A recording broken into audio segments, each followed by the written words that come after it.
Hi, I'm Joel Davel, and this is part 2 of a video about the card slot. I'm going to try to do this mostly unscripted, so bear with me, but I'll try to keep it nice and tight. So what we're going to talk about is what is a program card, what it was, how it's different now, and how to use it. One way to use it might be actually great as a teaching tool if you teach electronic music, but I'll get back into that later. What's fun about these is you solder these resistors to these things to recreate essentially the same kind of interaction that you get here on the front when you make patches and when you make settings with the faders. Now, nothing really happens when you have almost no resistors in there, but you do even get variations with just a couple of resistors. So we'll talk about that, and we'll talk about how we get started.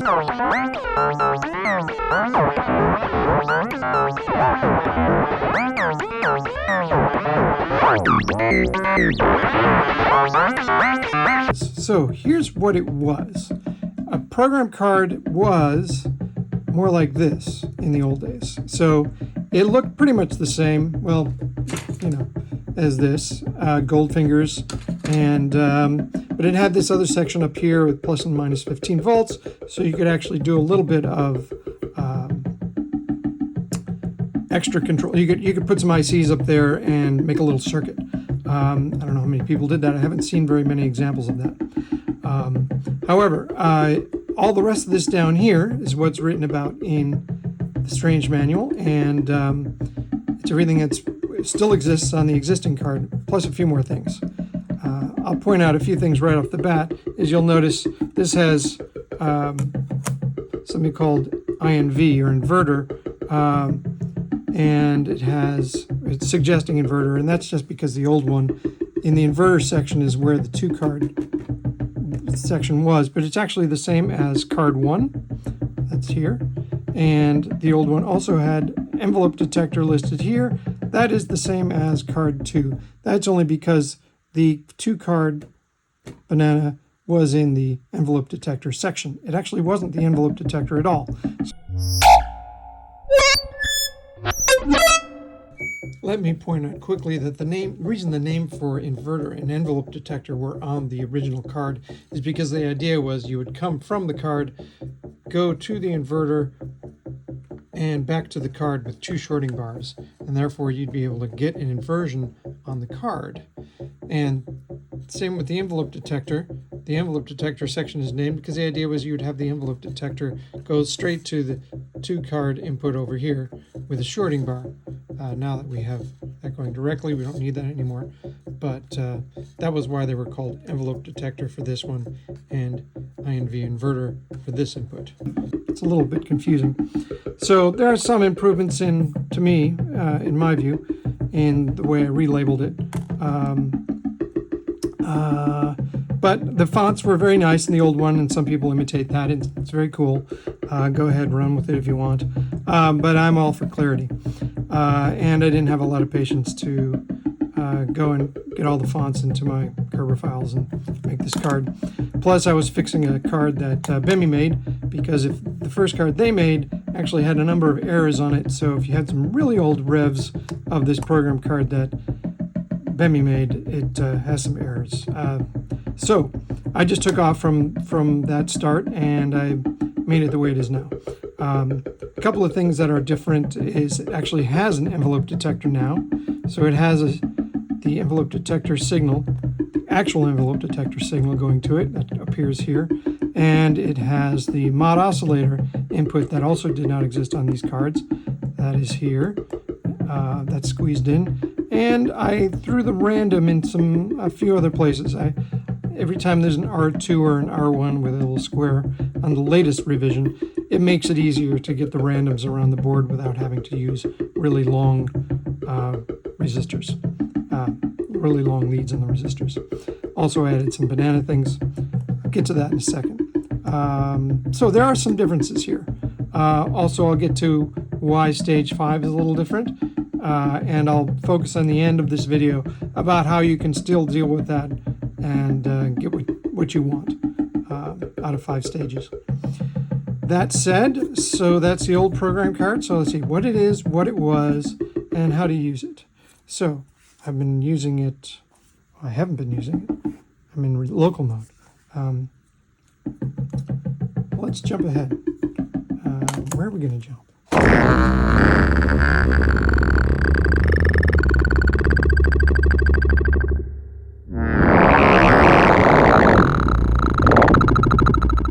Now I should mention right away that this was of course used for sort of patch recreation back in the mid-70s. So you could essentially have a patch stored that you could flip to in remote mode. Now, these days, of course, we have a version here that does those interactions. However, it uses the components here, but it does make the connections and the same thing. It does the same thing that the card does, but it does it on this iProgram card or Program Manager card as this is. For instance, now it can have its own patch simply on that card itself with no resistors, well, actually with many resistors, ICs. However, it's the same concept. And what's nice about that is we had an app that was on the iPad like this for using the iProgram card. It did actually work with the same card, uses the same chips. However, the iPads always seem to be changing enough that we decided it was much more universal to do a desktop version. And actually, the desktop version of the Program Manager does essentially what happened here, though you can't play the keys as you were able to there. But actually, it gives you this other feature. It gives you depth, which you didn't get here. And depth can be nice when you're doing things like using pressure to control this wave shape, which does not have a way to control the amount otherwise, or the envelope, the decay on the envelope generator. So, or this way to actually negatively affect the pressure, have the pressure affect the level 1. So there are some advantages to the new app, and that make it a little bit more like what you can do with the card, and I'll explain that in a moment. So before I get into patch recreation, let me show you how this works. So, for instance, here I've got a patch that's pretty basic, but every time hit stage 1, you get a different note out of the random. Now, if I soar into both mode,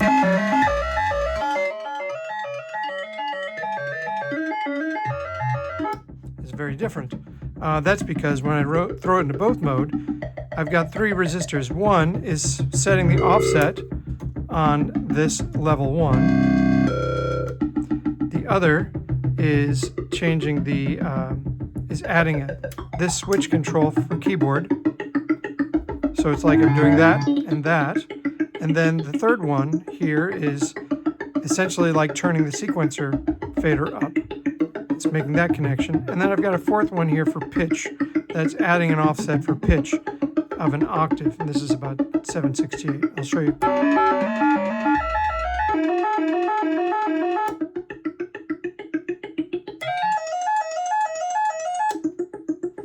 So it's very different. So you could use it as, say, a variation on a patch you have going.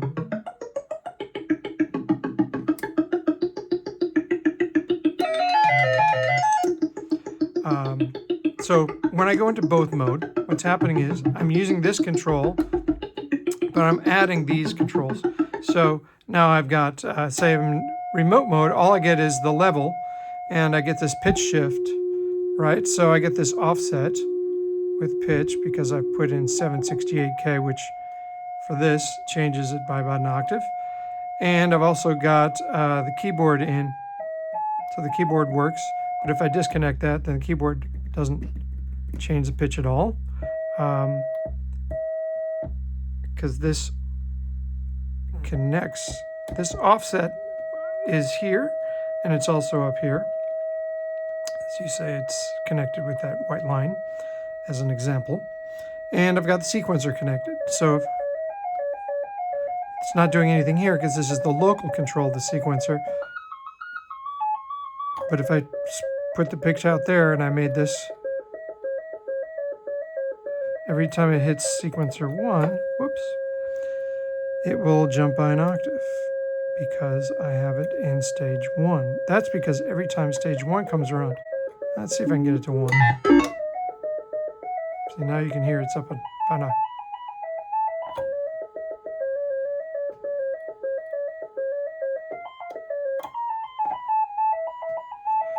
That's because I've taken the stage, it's now sending a current to stage 1, and I have a resistor in it, and that's then coming through and being sent through the sequencer stage there. Now if you combine it, things will get kind of interesting. However, let's talk about how do you create a patch now. So now that you know that there are ways to create a variation here, by using a resistor or not using a resistor, by just using a couple of resistors, let's talk about how you create an entire patch.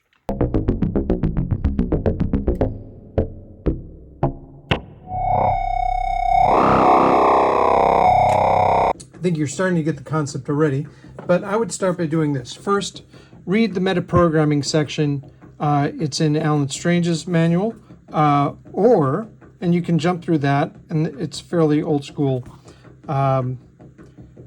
way of talking about it, or jump to a new version which we put out or will put out that simply is called Metaprogramming in the Modern Age, or Programming in the Modern Age. Metaprogramming, there we go. So Peter Nybor and I created an update to this section, and he created some nice updated drawings for this, and so I appreciate that. And so there's a new version of this metaprogramming that I'll link to at some point, and that should have a number of things. One is it fills in all the conductance values that Alan didn't mention, and it has some more illustrations pointing out what on the card goes where and what equals what with different resistors. And I think it's actually a little bit easier to grasp with this. And there's an example here of how you might see a patch and how you might translate that to resistors.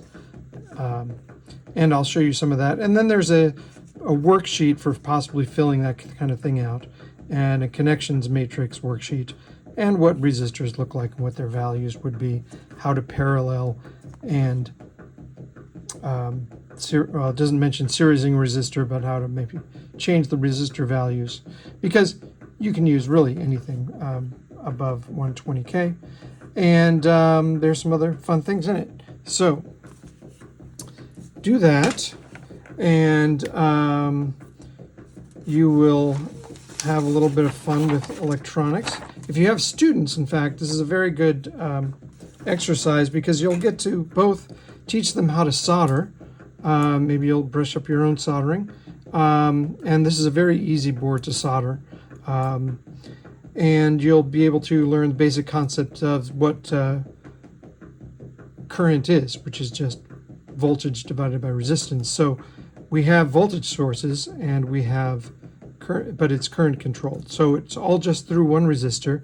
You get these various reactions. So you have voltage sources, which are both CV inputs and their offsets, right?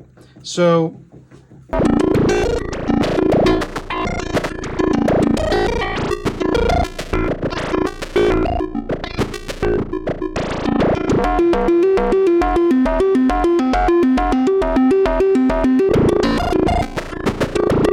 once you understand the concept, next thing to do is, well, gather your resistors or order your resistors. There'll be a link that I'll provide in the comments for a DigiKey cart that has the resistor values, and you could just use that, and you can get a set for students or for yourself. And of course, get yourself a soldering iron. These are fairly easy to solder, so you'll be in good shape.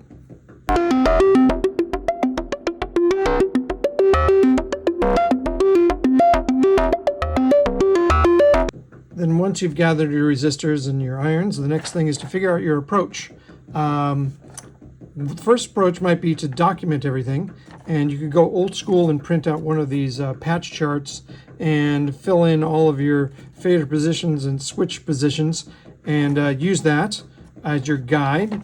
Or of course, well, this is the 21st century, and you could simply take a photo of your patch to figure out what you've connected. And the next thing to do, likewise, might be to then use a switch position worksheet to figure out your resistors and what resistor values you should be using for things. I personally like my little matrix of resistors here. This guide is, for me, a little bit more complete, although it's a little longer, 8.5 by 14. So you could use this, and you could say document what you see by simply taking a pencil and going, okay, well, my attack is, I'm all the way at 120, all the way at 10, 10. So this is 10 because that equals where that is. This is at 7. And I could simply go, okay, well, I'm going to document the envelope at 10, 10, and 7. And you could circle your values and use that approach. The other approach is to simply, is it more of an experimental approach? That is, if you have your, now this would be one students could simply do at home. They could take their drawing or their picture, and they could write in everything. They can write your source for, say, in this case, your period input source here is random. So you might put random here in the source, and it's only at a value of 1. So I might put, I might write random in here. And then you've had this whole document, you could use that. Then you don't even have to be in front of the instrument. But the other approach is experimentation. It's the approach I generally use because I have access to one all the time. And that is, I could simply start my card out by looking at what I need and reference this and simply go, okay, well, the first thing I do when I experiment is I want to make sure I'm making sound. So I actually start from right to left when I'm doing it this way. And that is because, of course, if you don't hear the sound in remote mode, which you won't until you solder these resistors in, you won't hear the results of your experimentation. So start with that. You would probably put in 390Ks all across the board because the gates generally are not all the way down. The VCA is a very boring position for this switch. And you might want to hear your mod oscillator. So you might fill these in, and you might put something into the level as a start. And that's my approach.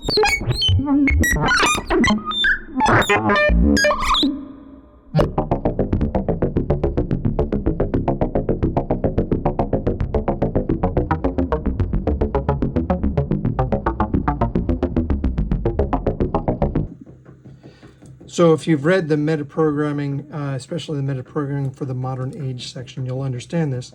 But each section, of course, corresponds to a section of the front panel. This would be your period, right? This equals your period. This is your modulation amount. Here's your mod oscillator frequency, your complex oscillator pitch, timbre, level, level. And here are your sources. Card being this card, card 2 being that card input, and your envelope detector actually being here. There's a 2 of them here, which actually is the same as the output from here.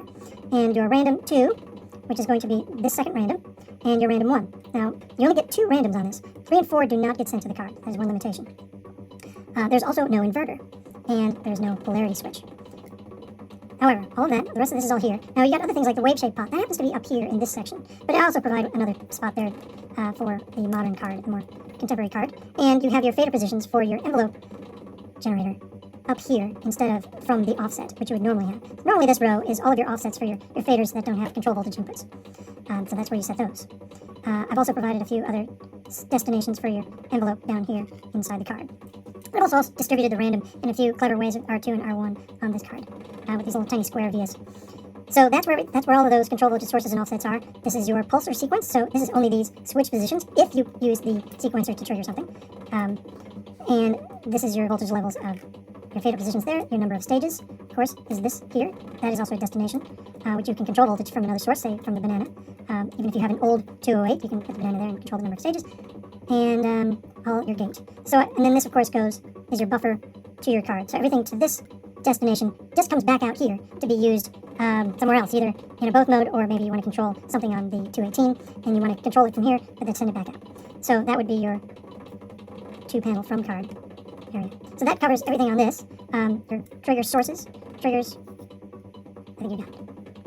So in this example, just as an example, my offset here is my control voltage source, and sources are generally horizontal, and destinations down here are vertical.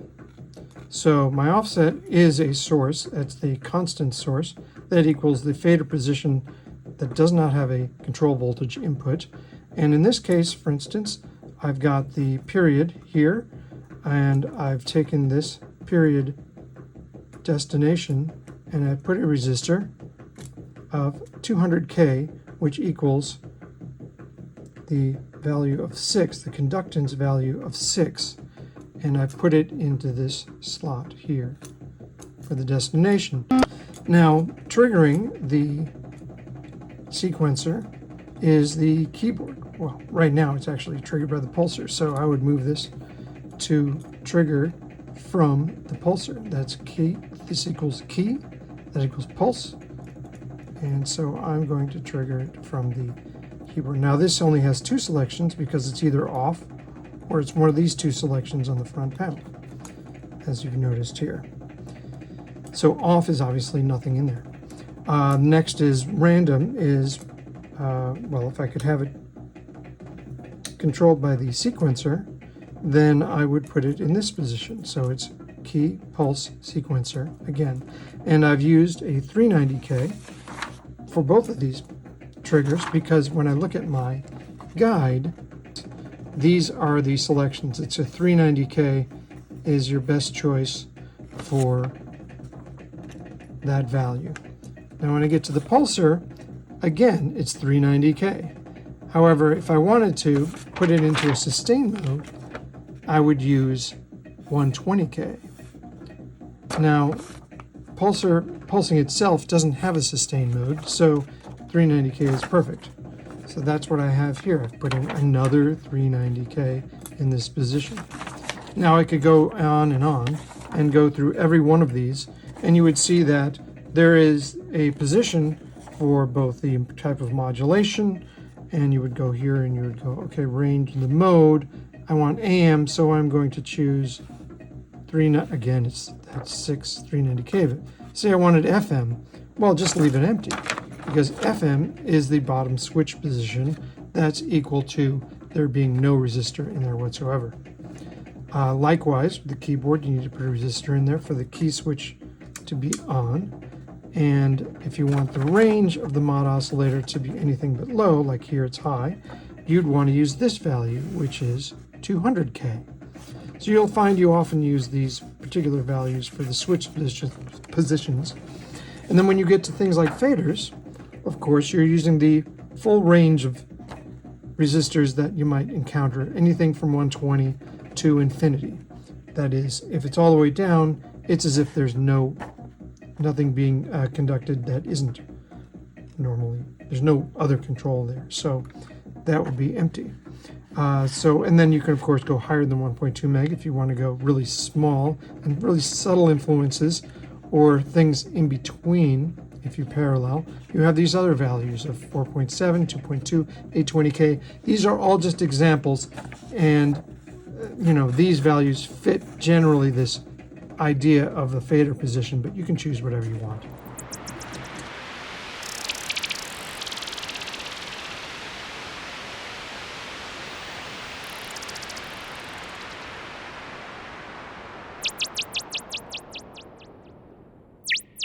Now, as I mentioned before, if you know a little about these cards, you'll know that you can buy either, we have something called an aux card. I think I'll put this back out again. And also, there are other third-party cards that do some of these same things.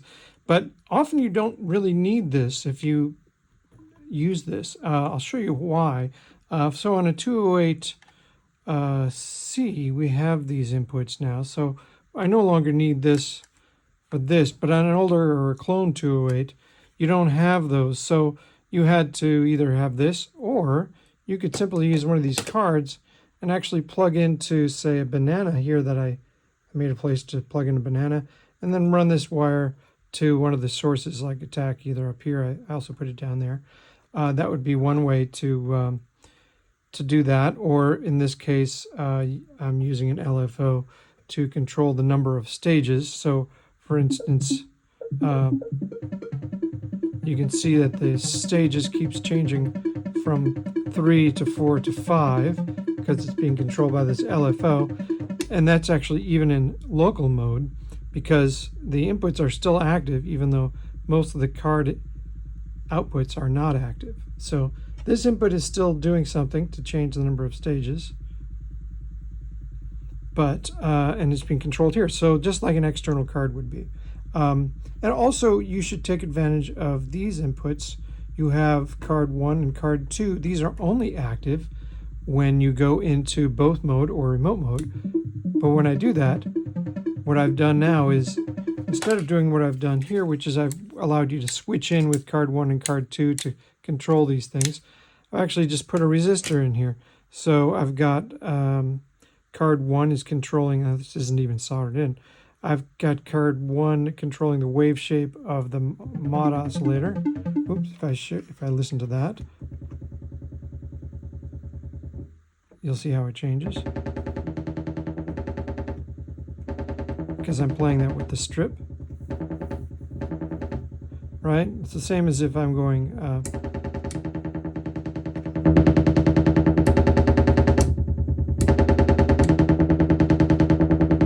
now again, I have to have this switch down for that to do anything. Because if the switch is up, it doesn't have anywhere to go. More current isn't going to change it. But I could, instead of controlling it with the switch, I could control it with the envelope, and that gets kind of weird. But it can be done, or with this sequencer, right? So I've got that control, and say I want to control the source. So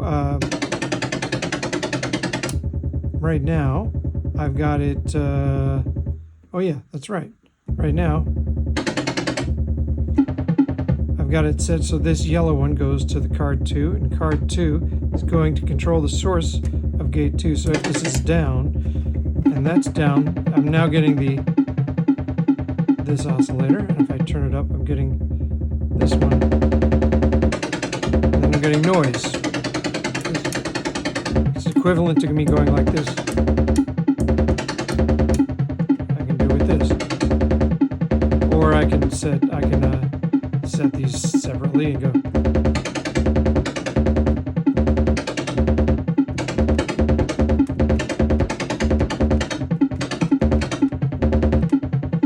Right? So I can now control it that way, or I can do something, just control it from random. And I've also got this controlled by pressure. Right? So I'm controlling this knob like that, but I'm controlling it through pressure. And I put a wave shape pot destination. There's one up here, but also I put one down there.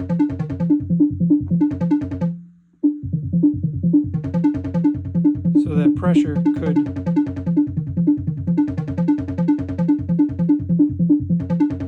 control that.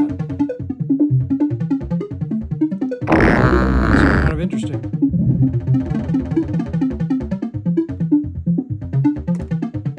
Anyway, so there are ways to make controls on the card that you might get on a third-party card, like say one of these that you plug in, by simply using the card and using these banana inputs and putting a resistor between here and wherever your destination is.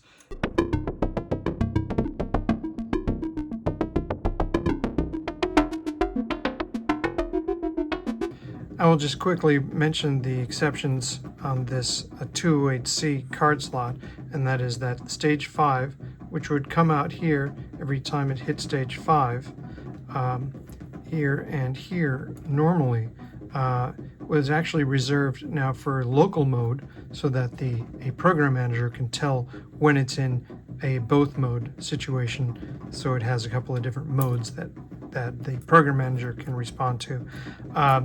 But you can get around that by simply making your 5-stage sequencer not use the trigger for the pulse sequence and have the lowest stage here, and therefore that would be empty and that would be empty. That's the safest way to deal with that on a 208C.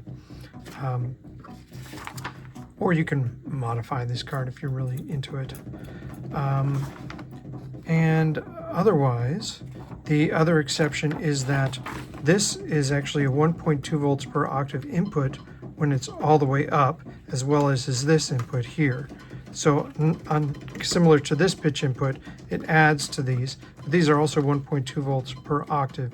In order to do that, this is not 120K when this particular fader is all the way up, but it's actually around 85K, or it's somewhere between 75K and 95K. So I used a 75K resistor with a 20K trim, and you can therefore trim up your 1.2 volts per octave when this is at maximum. So this is all the other faders are at 120 when they're on full. The other exception here is number of stages. If you wanted to get 2 stages instead of 3, you could put a 100K in there instead to get actually, like you can see occasionally, I can control it to go only 2 stages. That would be using 100K in that position. Those are all the exceptions that I know of, that I can think of. Enjoy.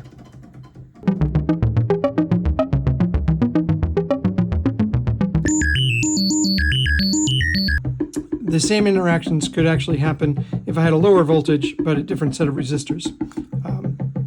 It's basically Ohm's law.